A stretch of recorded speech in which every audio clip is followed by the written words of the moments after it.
कार्तिक मास कथा अध्याय 31वां। पीपल का महत्व। सूत जी बोले, वासुदेव भगवान अपनी अति प्यारी सत्यभामा को यह कथा सुनाकर सायकाल को संध्या उपासना करने के लिए अपने राजभवन में चले गए।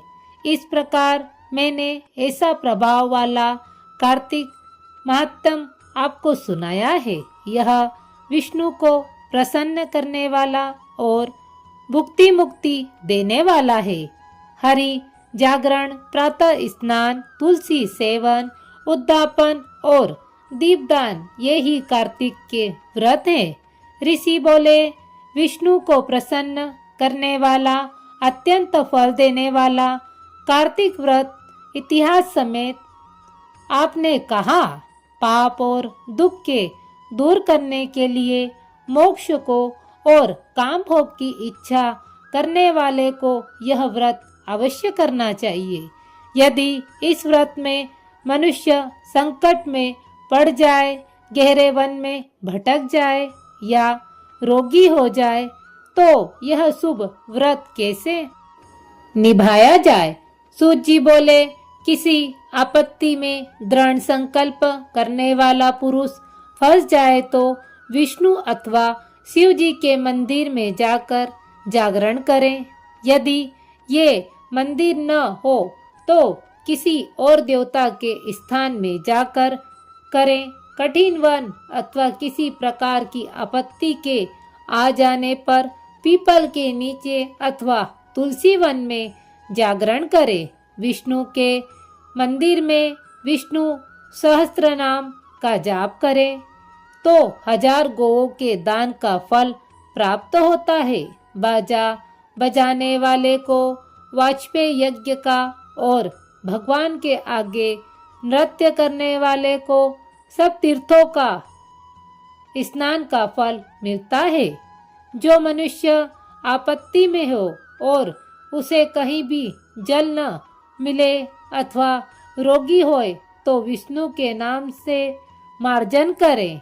जो व्रती उद्यापन विधि को न कर सके तो व्रत के पूर्ण करने के लिए भूखों को भोजन करावे। दीपदान न कर सके तो दूसरे के दीपक को जला दे और उसकी रक्षा करे। जो तुलसी के वृक्ष न होए तो विद्वान भक्तों का पूजन करें, क्योंकि विष्णु भगवान सदा अपने भक्तों के समीप रहते हैं। इन सबके अभाव में व्रती गौ, पीपल और वट का पूजन करें। ऋषियों ने पूछा, व्रत के पूर्ण करने के लिए आपने वट और पीपल वृक्ष को गौ ब्राह्मण के समान कहे तो दोनों वृक्ष क्यों अधिक पूजनीय है? सूत जी बोले, पीपल विष्णु का स्वरूप है, वट शिव जी का और पतास ढाक ब्रह्मा का स्वरूप है। ऋषि बोले, ब्रह्मा, विष्णु और महादेव ये वृक्ष कैसे हो गए?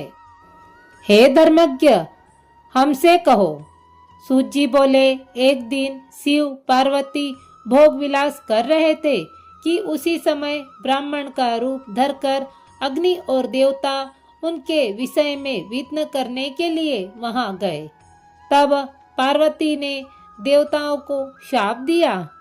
पार्वती बोली, कृमि और कीट आदि भी विषय सुख को जानते हैं, उनमें तुमने विघ्न किया है, सो देवताओं तुम सब वृक्ष हो जाओ। सूत जी बोले, इस प्रकार पार्वती के कुपित श्राप से सब देवता वृक्ष हो गए। हे मुनीश्वरों, तभी से विष्णु और महादेव भी पीपल वट हो गए। पीपल को शनिवार के दिन ही स्पर्श करे और किसी दिन स्पर्श नहीं करना चाहिए, क्योंकि पीपल विष्णु का स्वरूप है, वट शिव जी का और पलाश ढाक ब्रह्मा का स्वरूप है। इसलिए पीपल को शनिवार के दिन ही स्पर्श करना चाहिए।